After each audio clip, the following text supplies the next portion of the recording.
Welcome to another episode of We Don't Die, where my goal is to give you evidence that although our bodies will disappear, we survive physical death.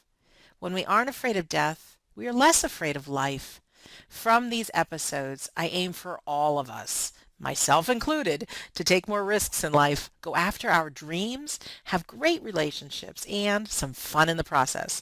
I'm your host, Sandra Champlain, author of the international best-selling book called We Don't Die, A Skeptic's Discovery of Life After Death. And today on our show, I'm pleased and excited to introduce you to my friend, Patricia Gagic. Now, I met Patricia at a called a boot camp, Rockstar Boot Camp, hosted by the phenomenal Craig Duswalt, and I didn't really know much about Patricia. And she got up on stage and she shared some about herself. And don't remember, or I didn't remember at the time, everything she shared. But Patricia's one of these people that's an example that everything is possible. You can have a lot of different loves. You can be a philanthropist. You can run businesses. You can be an artist. And there's very few of these folks that I've met, but those that I have, I've really become enamored with. And so something told me there's more to Patricia than meets the eye. So when she volunteered and she said she has a story for us for about why she believes in life after death, I thought, yeah, I want to interview this woman. So a little bit about Patricia. She's an international artist, photographer, author, business owner, mentor, and philanthropist. Patricia Gagic has been a passionate supporter of a lot of great causes. In fact, with her artwork, she's exhibited in Zurich, Geneva, London, Frankfurt, Austria. As a business owner, she's operated a property management company for over 20 years.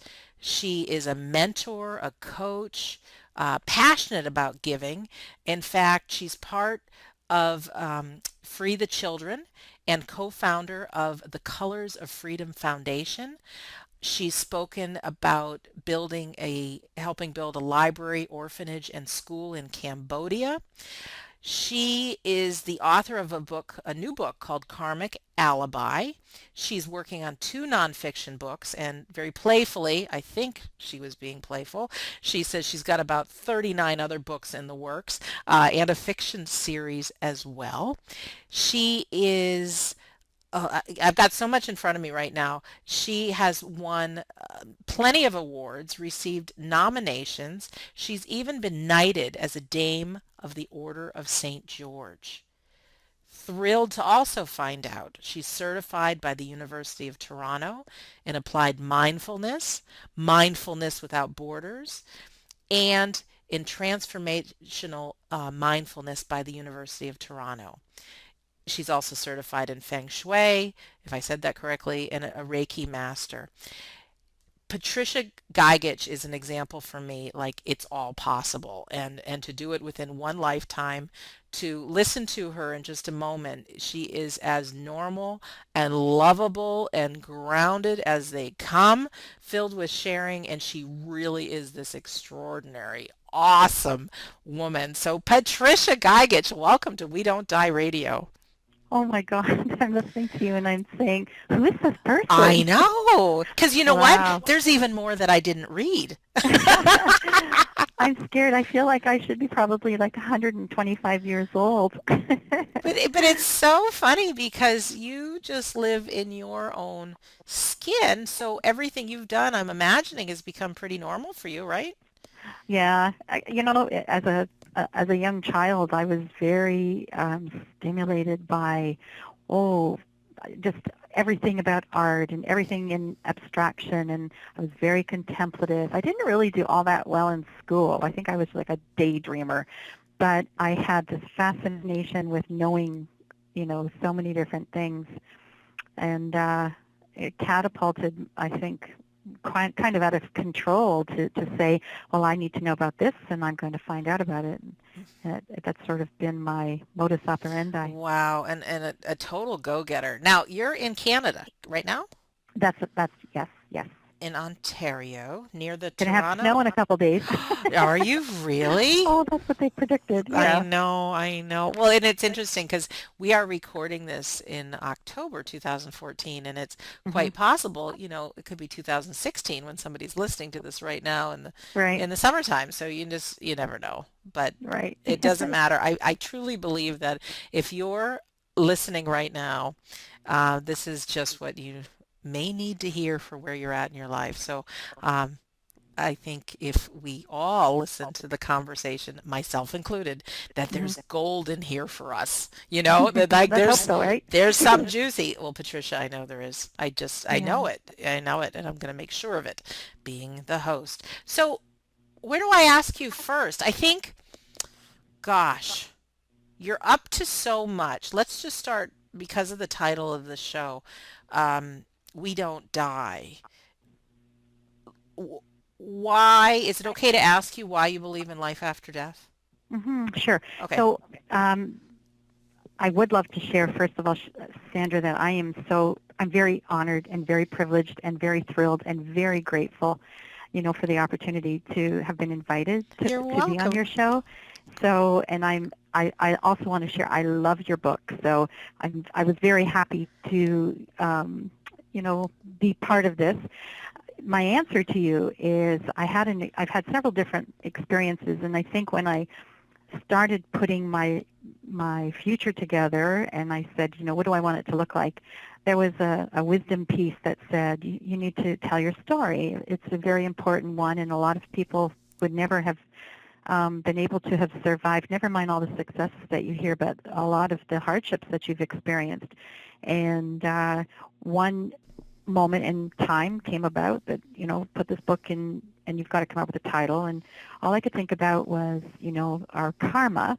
I've been a practitioner and studier of the foundation for the preservation of the Mahayana tradition, a Buddhist tradition, Hmm. and studying, death and dying and impermanence and detachment and the Lam Rim. And one thing that, always flirts with us is, you know, you can only be the one to tell your own story. So I had an experience when I was in my early 20s, and I write about that in this book. It was one of the reasons why I chose to write the book.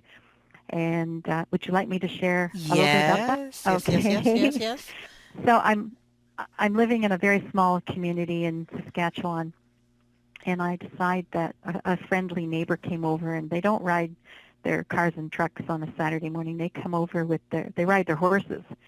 So he had a part Appaloosa, part quarter horse, very fast and beautiful horse, and I decided that morning to ask if I could get on it and go for a ride around town. Mm-hmm. We were talking about a population of less than, 300 people. And without getting into all the detail, because I want people to buy the book and read it, but I decided to get on the horse, and they let me. Yes. And unfortunately, the horse had its own mind. It just basically said, you're not going to go very far with me. And we jaunted for a little while, and then something spooked this horse and took me all the way to the Trans-Canada Highway and got on the Trans-Canada. I am now going 45 miles per hour, which is the speed that particular nature of horse goes. Oh And I'm my looking, gosh, on a yeah, highway. on the Trans-Canada Highway. Yeah. So I'm thinking to myself, I'm literally, I'm not going to survive. First of all, I really don't know how to ride a horse. Second of all, we're going so fast, I don't know that I can hang on. And then the third thing that I had to deal with was he was frothing, and he was actually panicking, and I could tell that. I look up and I see coming towards me a transport truck. And I'm thinking, this is surreal. I'm not going to live. This is my moment of death. And either he's going to throw me in front of this truck, we're not going to pass the truck safely, or the truck could hit us. I had no idea what was going to happen, but all I knew I had to make a decision on, in that moment, what to do. And I felt strongly that this was my death, that this was a calling for me. So I had to make peace with, I made peace with the Creator. I made peace with, I think I named every avatar, Buddha, Christ, Buhala. I just said, like whatever's going to happen is going to happen. And I had to slide off the back of the horse. And when I did, I literally hit the pavement on the highway. I bounced for quite a while, I think, but as soon as I hit the pavement, I was out. I was gone. And I don't know for what length of time, but enough time that I had obviously rolled into the ditch. There were no cars coming past, nothing. It was just like, I was dead. I know I was dead. And all of a sudden, I hear this voice, and people are talking to me, and it was like I was underground, underwater. Everything was bubbling. The amount of pain I was feeling was quite crazy. I saw lights. I did feel a sort of like I want to call it a moment where I was being debriefed. I felt that I was in a conversation, but it wasn't me, my person having the conversation. It was actually very etheric. And the next thing I know, I'm trying to jump kind of back into my skin. I'm trying to understand who I am. I'm piecing together these things in my head, and I couldn't speak, couldn't walk. So they put me in an ambulance. They got me into the hospital, and they x-rayed me. I broke my nose, but I did not break any other single thing in my body, which was a shock. How lucky. Yes. But without hesitation, I chose to spend the following 30 years absolutely not wanting to remember the moment, not wanting to talk about it, not sharing about it. It almost put me in a state of, I don't know, it was so toxic for me. I lived in not fear, but I was afraid of going back to that moment. And then when I chose to write the book, I had to go through that experience again, where I really needed to feel everything. So much surfaced for me that I began to realize that I actually did die. I know I died, and I was given an opportunity. And where it all came together for me was when I started to look at my characters in the book, and I created a character called the Wisdom Auditor, a reflection in a conversation of coming back into this world and then choosing, what do I do? Who am I? What is my path? What is the source of this consciousness or this energy that I have that's allowing me to pursue staying alive and having this great ability to observe people, feel people, see people, and be so compassionate at the same time, a little different than empathy, but really feeling that there is a potential for the cessation of suffering. I completely detached from an egoic position. What do you mean by that, the cessation of suffering? Like stopping suffering? That I was not sad if I didn't, here's the thing, I'll make it very, Yeah. very simple. I wasn't sad if I didn't get the honor of something. I wasn't sad if I didn't win the lottery. I didn't feel suffering from not having certain things happen that were related really to the egoic Oh, side. okay. Okay. Gotcha. Yeah, and then that made me totally realize that we're just here to be in the experience. And while you're in that experience, and I felt so complete, I could begin to help people. I'd always felt that I'd been doing that, but it became, right after the accident, it became even more so, where I was really looking at people and thinking, if you had to make the decision I made, and you're complaining about, not having or not living in the ivory tower or not getting the biggest and best, or you need to have a raise, or you're not appreciated, there would be a way for me to feel into that and say, but if in this moment you had to decide if you're going to live or die versus what you're thinking right now, so there became a really strong centering for me where I could have a conversation with a person in a different way. Okay. And so you didn't come up with these thoughts literally till you started looking back and reliving it, what had happened 30 years prior. I've always, no, I think I know, I'm sorry, I was always really that way. But Okay. in order for me to write the book, I actually had to sort of like come up with the experience and go through it and document it again in my head, where now I can Gotcha. see how the cause and effect had worked. So, Yeah, and your story seems a little, I don't want to say different because everybody's got a different story, but from the people that have died and then they had a life review and even right. Eben Alexander has a total, Dr. Eben Alexander has a totally different thing. Like he felt like he was underground and I don't think too many beings came to him. I think a woman came to him that was an angel that actually looked like his sister or something like that. But um, unique and profound was your experience. Yeah, Sandra, I was in the darkness. I remember so profoundly that darkness. And, it's something that's very different than, again, I've read quite a few people's stories Yeah, about, sure. coming through the light and the tunnel and seeing so many things happen. Well, that wasn't exactly how it happened for me, but I became ultra aware. I had such a heightened sense of awareness after that it's what shifted all my decisions and choices. There were several other things, but the second one that really was another affirmation for me was my mother had been assaulted. This is years later, and that story is also in the book. And she went through a period of when she had been assaulted. They actually had. Um, I would say, in her words, that she had died, and Oh, she explains the decision that she had to, come back into this earth body, and she said she observed herself from above herself and saw herself laying on the sidewalk. Unfortunately, she had been robbed coming home from work, oh boy. and yeah, it was very tragic. It was just a community shock. Um, she had been, assaulted they kicked her and had a baseball bat, and she was pretty brutally, assaulted. And yet, when she was unconscious, laying on the sidewalk, she said that she has that memory of, all of the lights and everything around her.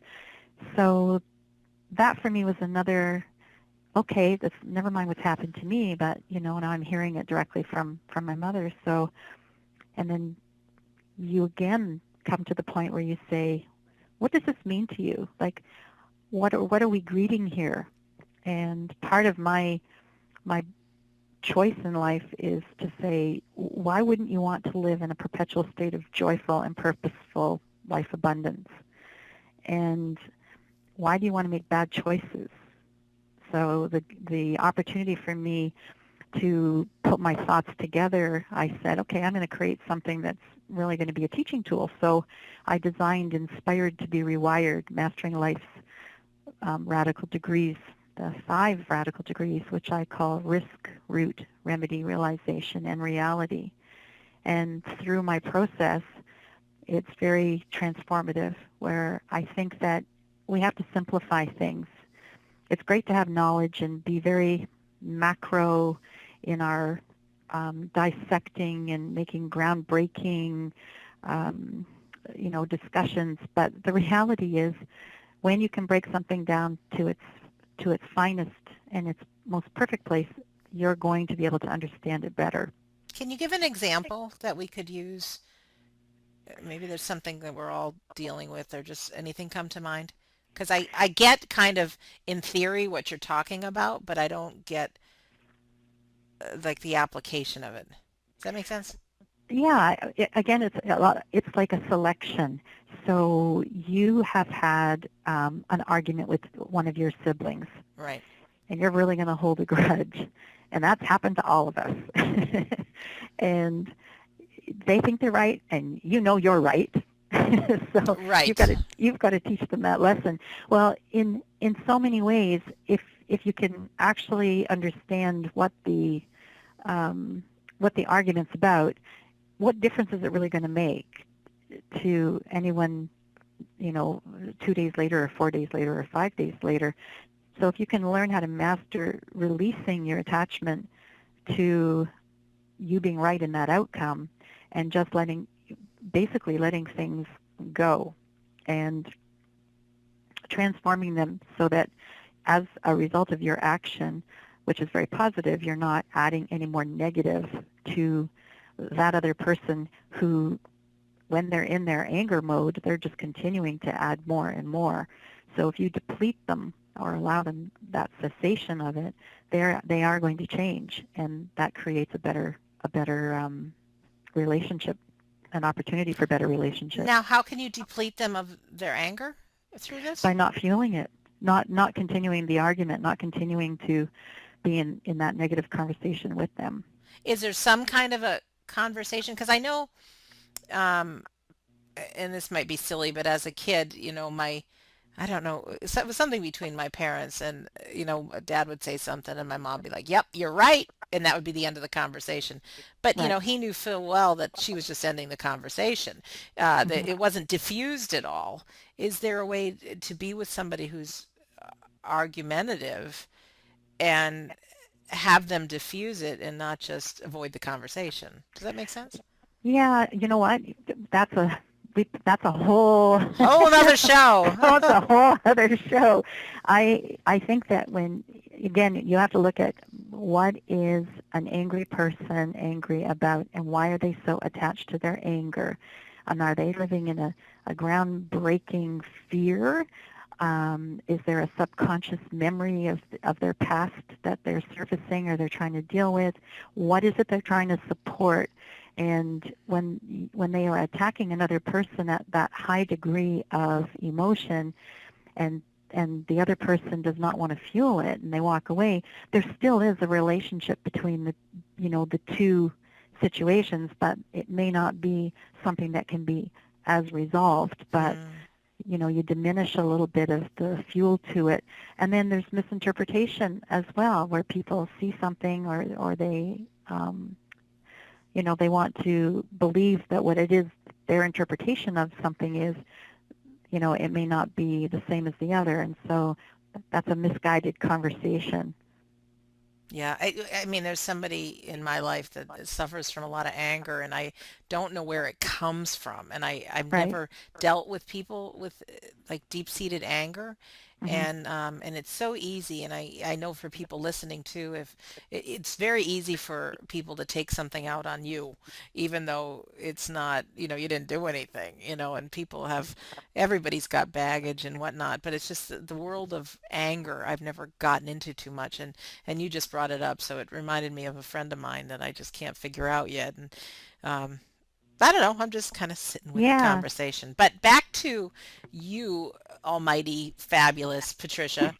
Um, Oh there's a no. le- I know I'm cracking you up. There is, like you mentioned, being ultra aware. Right. And although maybe you didn't see the traditional things that we've heard of and some of the near-death experiences, something happened because you have lived the last, has it been 30 years since this happened or more? It's actually almost 40. Okay. So, um, if you look at your resume there or your bio that you sent me, you've done a whole heck of a lot of stuff. And it's not common. And I'm just going to say that it's possible that in this ultra awareness that you received from that moment, um, and I'm sure you'll agree, and I haven't read your book yet, I'm sorry, but who you became out of it, I mean, to be able to be up to so many things in one lifetime. I mean, can you talk a little bit? Do you think that experience, and looking back on it, I know you really had to go through it again when you decided to write. But looking, and can you talk a little bit about this maybe ultra awareness and making different choices? You know what I'm asking? Yeah. I hate to think that I'm an obsessive, craving, burning with ambition, human being hungry for, all of those things. But I think there's no denial. When you're born, first of all, there has to be all of that consciousness within you. And Mm-hmm. as we develop, as we grow through, the early stages of our life, those things are enhanced by our exposures and our experiences. And I did have the opportunity to have amazing parents, and I was exposed to, creativeness and culture and music and art. So I was stimulated that way. I believe that after this and other experiences that I've written about that did alter and change my life, but I think it was the motivation. It wasn't the motivation, to say I want to be a billionaire at the end of the day. My motivation was seriously dependent upon me proving to myself that I could do whatever it was I chose to do. And when I, got a job as a bank teller and sat there and said, I want to be the bank manager and I Mm-hmm. want to do this before I'm 25 years old, I worked, I did the due diligence, and I had a critical path that said, I need to get this job, this job, this job, and then I'm going to get this job, and then I'm going to do that. And once I had achieved that, the next level of exposure, those things that are around you, stimulate the next part of your development. So it was, I think somehow in my DNA that I had really had a very clear, defined desire to experience not just one thing, but other things. And a ton of other things, A my ton, dear. yeah. Yeah, I yeah, a know. ton, a ton. And it's really, you live in your own skin, but that's like not common for many of us. But what, what do you, let's see, how do I put this? Do you feel a sense of accomplishment when something's done? Do you feel like, um, my mind's thinking of some of the things where you've really made a difference. I mean, can you, tell us a little bit about getting involved in Cambodia? Sure. And I'll backtrack a little bit. Sure. I had early in our family history, we had experienced a lot of death. So Okay. my grandparents had all died when I was quite young. My father died actually literally a month after my 25th birthday. Hmm. Um, Again, I had a childhood sweetheart who actually, he drowned just after we were, out of grade 13. And so I carried this along with me, this sense of I really have a lot of grieving and a lot of bereavement, but it just showed me that the impermanence of life is there. So I rendered a vision for myself with these mini goals, and I thought if I can reach each of these, and I pick and choose them, and they work or they don't work, I've had that experience. So I didn't really put a clock on the time that it would Mm-hmm. take, but if something was finished, I would say that's great. I finished that and I've accomplished that. And you get a lot of confidence in yourself when you are able to, you know, complete those tasks. And I wasn't attached. I was not attached to the outcome. I enjoyed every single moment. It was being in between the moments. It was as if I could say, while this is happening, I am enjoying each moment of the experience as opposed to just thinking about the end result. Like they And always say, it's about the journey, right? And so you're but living that. yeah, so the soul within, it just became an activation of I'm going to do this. And then the people that cross your path, they're part of your karma, and you have to say, how do I temper this into my choices? And so there were a lot of different people in and out of my life that didn't always bring me great joy, and there was great suffering, Mm-hmm. extreme suffering. And through that faith in knowing that it could have a positive ending or it could have a negative ending, I only could think about things being resolved in the highest and best order, and that made the biggest difference. Did that come from your parents thinking that way? Um, Because that's really profound. I mean, it's so much easier to be a victim of something happening. I'm not going to say that. Sure, I'm going to say I don't.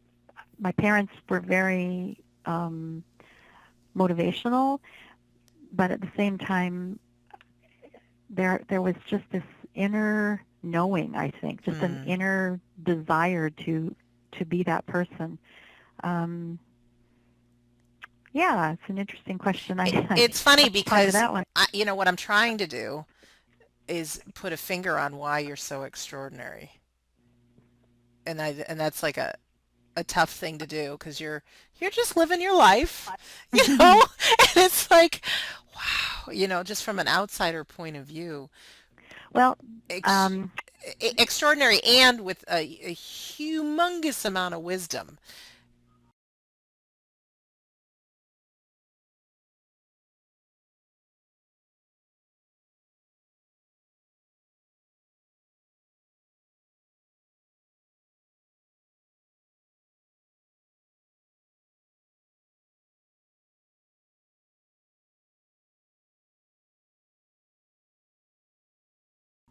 So I want to leave myself and others with some of this power about, I really like how you say, I mean, you saw a lot of death and then you'd put these small goals and then you'd achieve it and enjoy in the moment. I mean, that's a giant nugget just right there in itself. don't you think though that people are, in a way, they live their lives under the influence of two things: their past habits Mm-hmm. and the fact that they don't make an effort to change them. And I just think that I was a person who wanted to change things when they weren't right. I always thought, okay, this isn't working, then I have to be open and free enough to experience, which meant that I took the risk. And I think that did make a difference. And also, I have to say, from the moment I was born, I believe I was really, really deeply, deeply spiritual. I loved going to church. I loved singing in the choir. I wanted to pray, and I did. And I for all practical purposes, did spend time wanting, to be part of the catechism, and I put myself through years and years and years of reading the dogmas and studying Hmm. Buddhism and Hinduism, and just wanting to get a handle on higher levels of consciousness, and really what does the profound world of the religious order, you know, um, give us, and where does that take us? So I think that once once you become a practitioner of your own path, you're going to walk down so many branches and experience something and come to a dead end, and then it'll awaken again. So with a spiritual awakening inside of you, that desire to continue pursuing the omnipotence of life and God, and whether there's a God or no God, I can't even answer those questions, but I want to know that I'm on a path, that whatever the realms are that we're experiencing in this particular realm, I don't want to leave this with messy things. I'm very wanting to do the highest and best I can, and that means forgiveness, and it means trying to be in servitude to humanity, not leaving myself standing at the front door with a hand out in front of me and closing that door and saying, I can't help you. It's like each thing is an awakening of what you have in front of you as an opportunity. And I think there's a deeper level of conversation here to share about, you know, who we are as human beings. Mm-hmm. But if you're going to master your one lifetime in this lifetime right now, no matter where it's going to take you or whether or not we have consciousness, beyond this or what realms exist, to release yourself from having to return to suffering, then we must be able to experience, you know, the ability to not hold on to things, to be able to relinquish them and see the benefit for all. Who do we relinquish to? What do you mean? Not even You're, you're, not you're talking relinquish about to yourself. So deep you're stuff, and I just like I get it, but I don't want to overstep it and have it be left confusing in somebody's mind. Um, so if you're holding on to a grudge, how about that? then you have to, in it's an interesting process, but in Buddhism, in Tibetan Buddhism, there's a practice called Tonglen, And it's an opportunity for you to actually think about the person and their situation and be that person, and then at the same time experience what it would be or to feel like, and then hold the space with them, and then you basically release it so that you actually don't have any reason or purpose to fulfill holding anger or angst against them. So there's so many wonderful teachings and opportunities for people on this earth right now to delve into, and whether it's New Age or it's an old practice or or you're following the catechisms and studies of Christianity. If you've got a path, I always listened and had the opportunity to listen to the Dalai Lama say, Mm. it doesn't matter if you are, it doesn't matter what religion you are. Are you doing everything in that religion that you were raised in? Because if you are, then there is no reason for you to try and find another religion, or to be the best that you can possibly be. Because for those of you who are thinking that you want to be a Buddhist, that's the toughest life there Oh is. no. There's an unbelievable practice, and a very difficult one to follow. But if you simply are in practice, you're in practice equal to all humanity. It's not religion. It's about us being human beings to one another.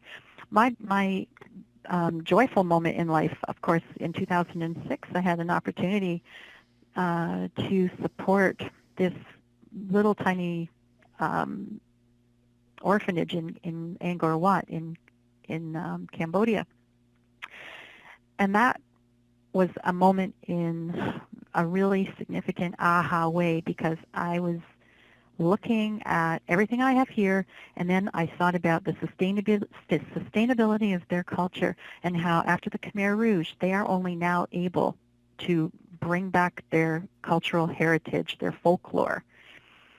And there we are, striving to do all these other things, and hurting one another, and kind of like a world in chaos when you don't need to have that.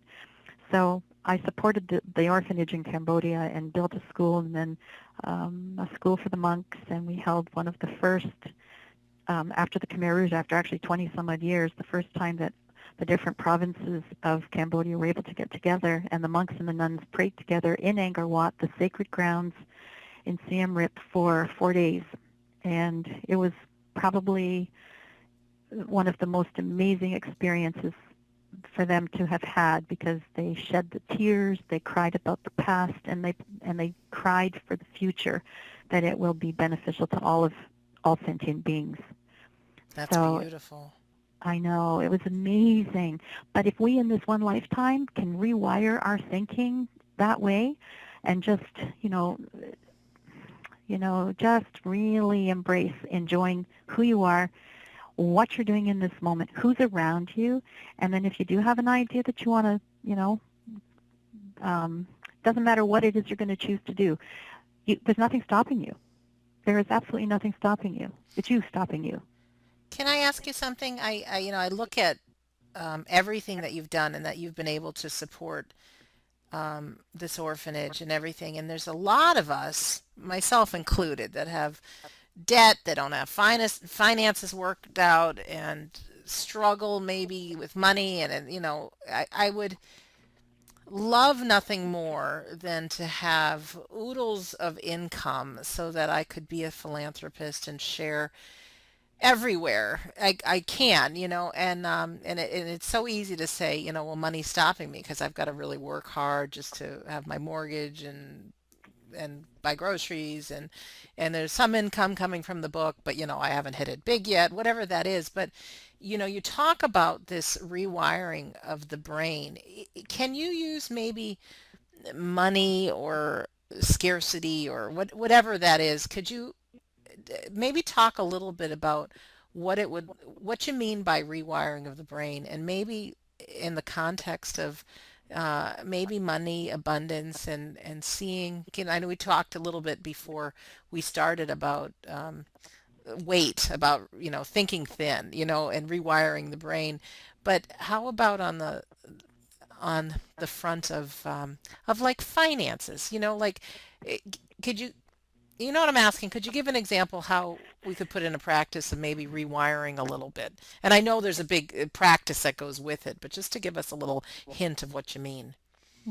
So you've just tapped on the shoulders of all those things that are so worthy of long discussion. So, I know. oh my goodness. And So, you know what, Patricia, mhm. this is a doorway that we're just opening because, you know, there's no way in an hour we can handle it all, but just to be connected, to have a connection with you, to find out the book and your website and just open the door. Because, you know, not everybody's going to be interested, but there are some, including myself, that it's like, I need more, I need more. So this is just this conversation touches upon it. So Right. I know you can't give us the secrets of the universe right in this hour, but I, you know, do the best you can. Pandora's box is open. Sure. Yes. So here's something I'd love to share Hmm. with you. There is a fantastic opportunity with Dr. Joe Dispenza, who Hmm. is, changing the way we are from inside out. And I've been involved with his workshops, and his book right now is You Are the Placebo, and he's also, working on our taking into consideration meditation, Hmm. and not meditation in terms of, I'm praying to a god or a goddess, but meditation in terms of calming the mind and getting in control of our mind and our body. And I think once you've done a little bit of that practice, there's calming and abiding, and you start to feel that you bring to your present mind the ability to see yourself in the future. I'm making this very simple, but Yeah, that's for those okay. who want to study a little more of the neuroplasticity and the neuroscience, it's an excellent way to start, training the brain. The question that, you talk about with, I'd love to be able to do a whole lot more than I am, and I'm not making enough money yet, and I Hmm. need my finances to be reorganized. Um, I'll just say, first of all, it's discipline. I really think that you're um, taking life, whatever it is. There are people who have a very fixed income and it's a nominal income and they survive. Right. There are those people who are in that situation that have foster children, or they are um, giving up their time, even going to visit cancer patients or Meals on Wheels, whatever it is. That is philanthropy. That is charity. And when we sit with our mind, not in the way that we have to think that money is the only way that we become charitable or that we become givers in our serving, then your time is so valuable. So maybe not being financially in a position to put bricks and mortar Hmm. down, but there is that state of being where, I'm part of a community and I can serve my community by doing something that I like. Even if there's so many grandmothers that sit and do here at one of the churches, they just knit all summer mittens, and then they take them over to one of the organizations, or they have a sale, and there they go. All the mittens are given to all the kids who don't have mittens. So, and they're doing something that's very important to themselves, to the world, to humanity. The second thing I want to think about is, what do you do with your time? And I guess for a lot of us who are really into understanding time management, we value what we do. So I don't want to say that I organize 24 hours a day of my life, but I can tell you that I'm probably one of those people who it takes the time to think through my whole month, my 2 months, and where am I going to be, and what do I need, and how much time do I carve out for myself personally. So when you start valuing time and realizing that it can collapse at any time as well, then Yes. you doing the most things that are of greatest priority, or will give you the strongest results or the highest results, should be those on priority. So if there's a day where you do need to rest, you don't feel guilty about it, but rest. But if there's a day that you are wandering aimlessly through life saying, I don't know what I want to do, I shouldn't do this, I'm so bored, Hmm. that is your issue. And And if you want to complain about, I'm not doing this, that, and the other, then you have to do some digging into, how to switch that around. And there are people who just simply have no interest in changing, but those that do wish to change, they will start to seek out, the opportunity, to, I believe everything can stem quite cleanly from learning how to have a nice quiet meditation practice and getting very clear, getting healthy with your body, releasing yourself from attachment to negative thoughts, and really doing some work on transforming yourself into the person, like we talked about, thinking thin. I mean, it's a very difficult problem for a lot of people to, be able to look at themselves every day in the mirror and say, I am my perfect and best self. It takes discipline. Oh my gosh, that makes me laugh, obviously, because I don't think I'm my perfect and best self, but we say it anyways. We do, and yet you've accomplished so much, I know. and you think of yourself as the bricks and mortar. You're Right. physical, so you think, well, I'm a pound overweight, or I should be doing a little more exercise. But it's a matter of you managing who you are and taking the time to discipline yourself, and I don't know, just working it out. As far as finances go, that's management.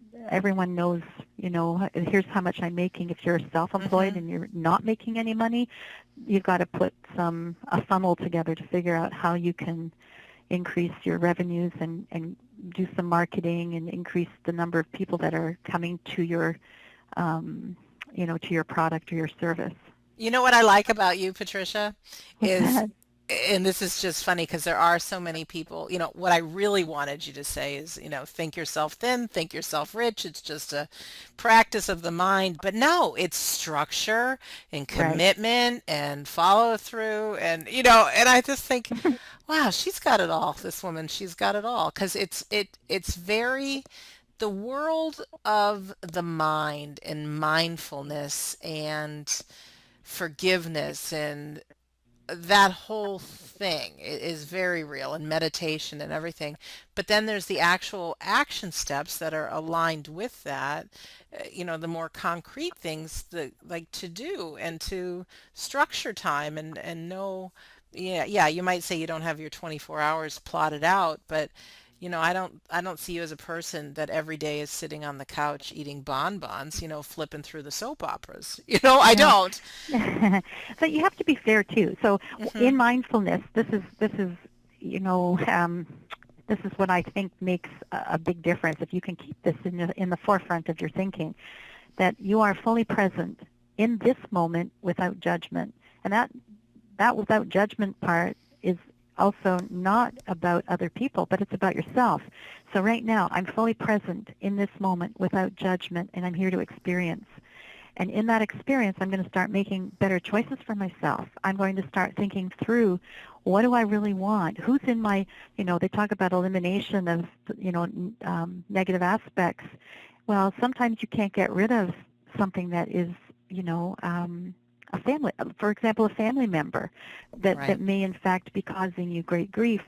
You can learn how to remanage your attention to that. You can learn how to rewire in your own being so that you're not serving any other master. You're not defined by the things that are, or the people that are around you. You start redefining yourself based on what you think your needs are, or not even think what your needs are, but you know what you want. You start to develop a a system within yourself, and you set goals. I mean, the nicest thing we have is the opportunity to know the difference between, lazy and active. It's pretty simple. You can either be very lazy about all those things, or you can be very active. Right. It's your call.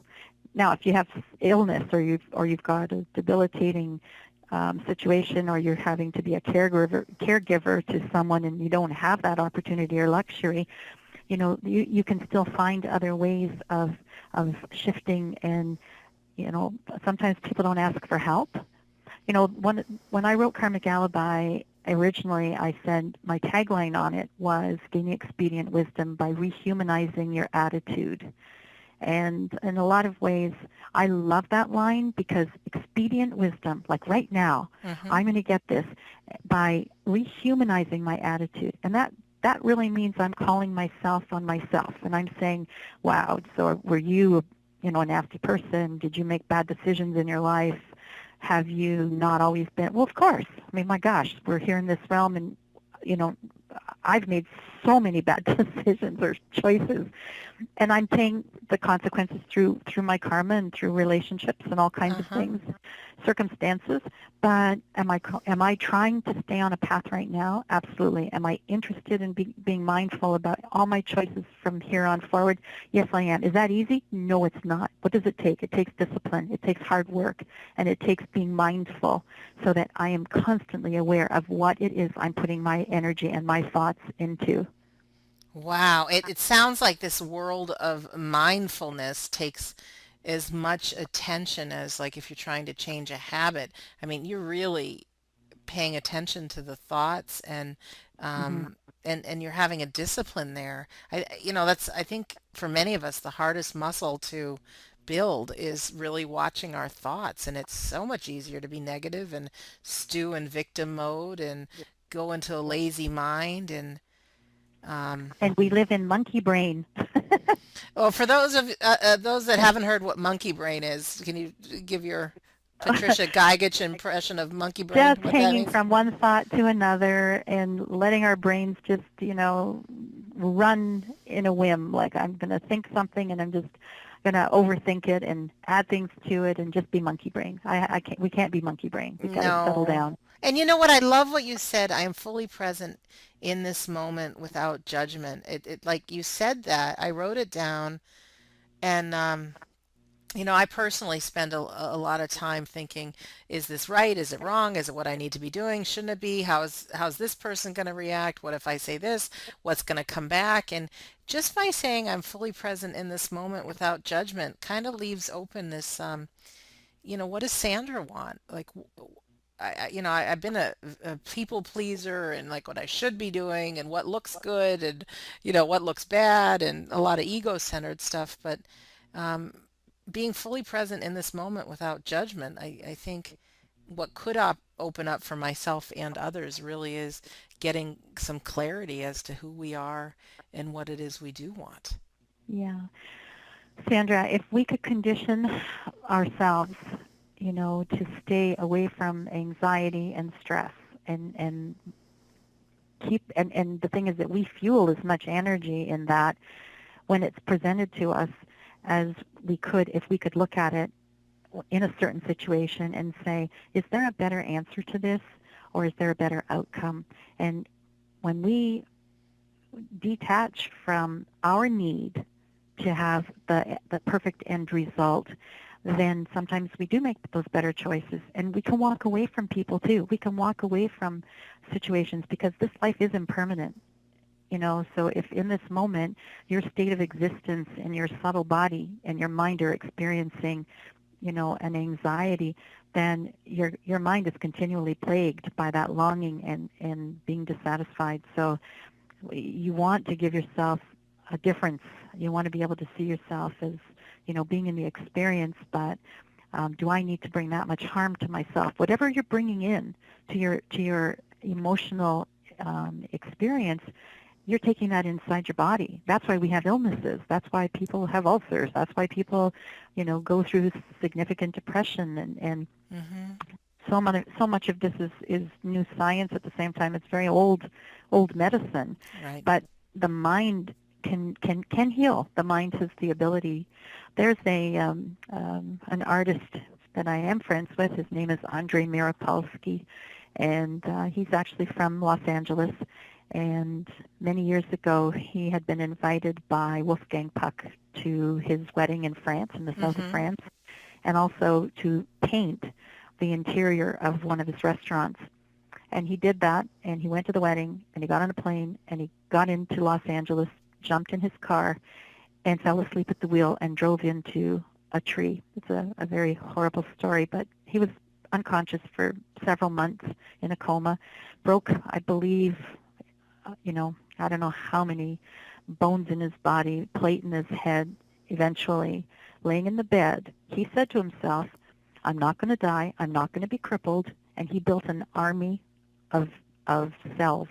And he laid in bed and he thought about his cells in his leg and his cells in his arm and the cell in his hip.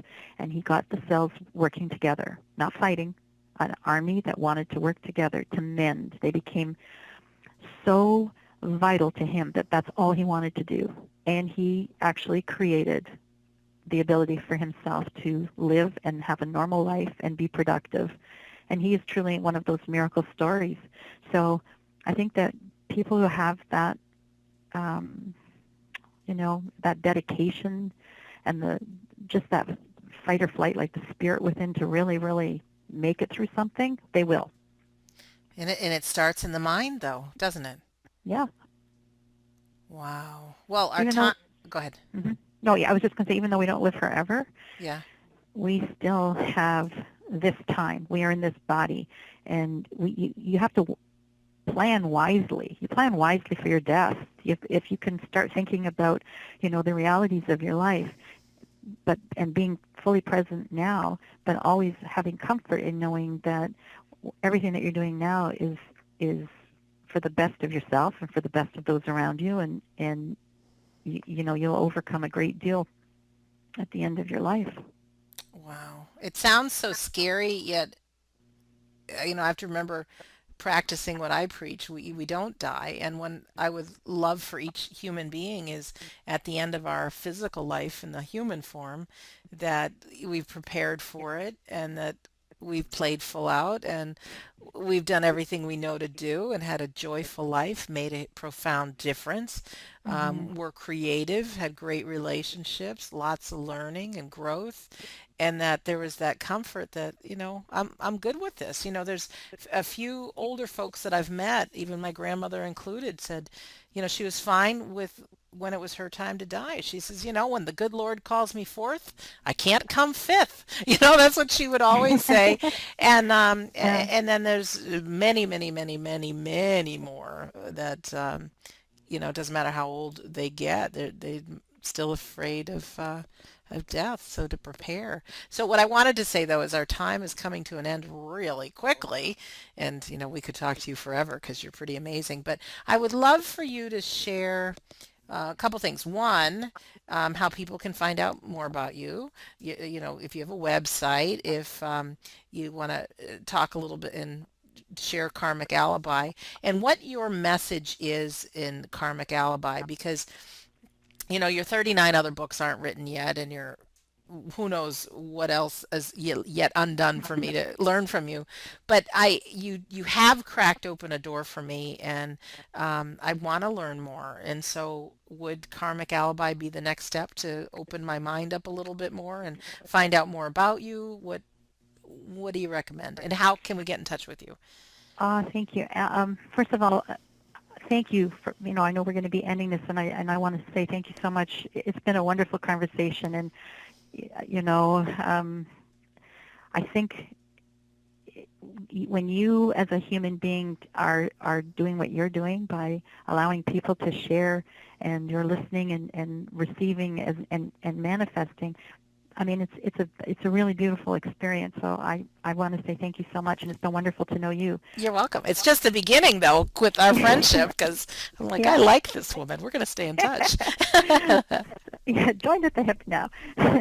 um, so thank you again. So Karmic Alibi, actually the tagline for the book is Gaining Expedient Wisdom by Leaving Your Excuses Behind.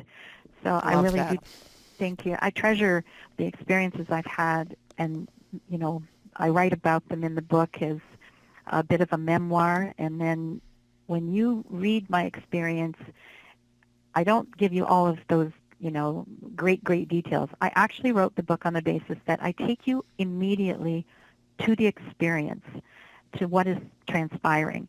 And then I bring in my character, the wisdom auditor, as a guide. And when you finish one chapter, you move to the next experience. So the book all by itself gives you um, a picture of one person's life, and that I survived. There are things that have happened, that I sit and I think, I really can't believe I got through that.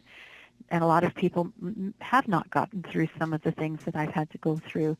So yes, my book definitely is a comfort book, but it's also a book of teaching. Mm-hmm. Um, I think that I'm starting to get the website yanked together. So it is www.inspiredtoberewired.com, and there's a little bit of information there, and I talk about mastering the 5 radical degrees in the on the website. I potentially am looking at bringing my new work, which is mastering life's transitions, to a speaking level, and also Mm-hmm. seminars. I'm including some consulting, which is going to take the form of both, transformative and applied mindfulness.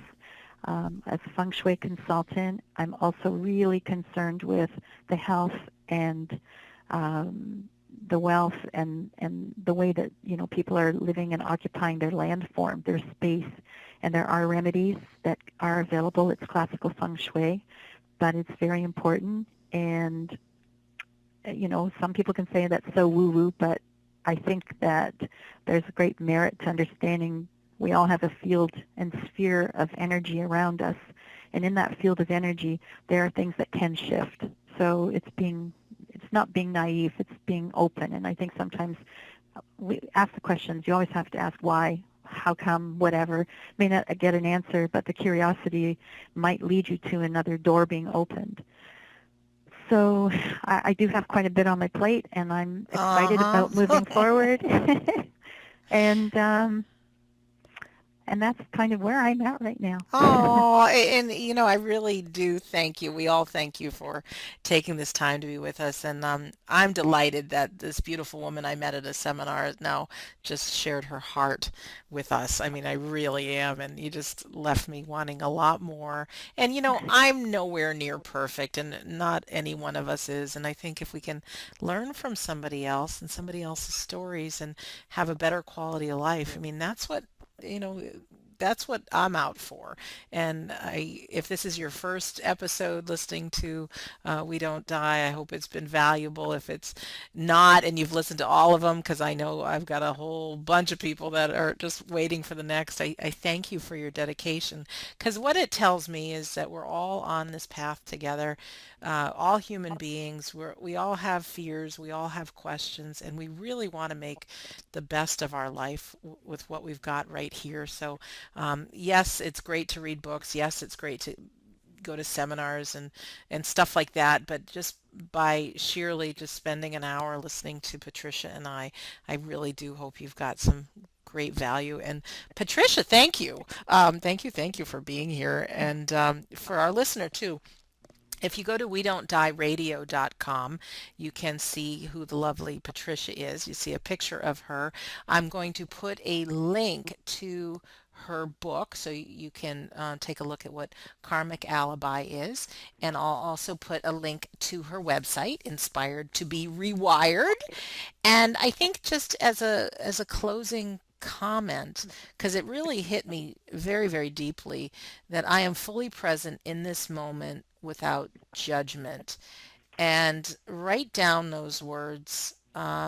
I just did the same, and maybe as a practice, starting right now, have those words handy and get used to maybe rewiring the brain a little to, be with those words and what they mean, and quieting that monkey brain she talked about. And boy, I do think there is a world of possibility for our lives, for really greatness, for making a difference, for even results that we haven't even tapped into. And truthfully, is it as easy as just visualizing it and voila, here it comes? No, we do have to put in the practices and the discipline and the work. But looking at my friend Patricia here, she's done a whole lot, and she's made a tremendous difference. So, right here, right now, this is Sandra Champlain. I've been your host at we don't die radio.com. Um, if this show has made a difference for you, yes, I'd love you to put a review on iTunes or however you're listening to this. But if you just want to send an email, and if you go to we don't die radio.com, there's a place you can contact Sandra. If you have any thoughts, if you want to share if this or any of the episodes made a difference for you, or if there's something you're looking for or somebody you want to hear from, I invite you to write to me because I really would like to know, and I'm here for your success in life as well as my own, but and for you. And so I hope it's made a difference. So one last time, in the words of our great guest Patricia Gagic, I am fully present in this moment without judgment. So thanks for listening, and we'll see you soon.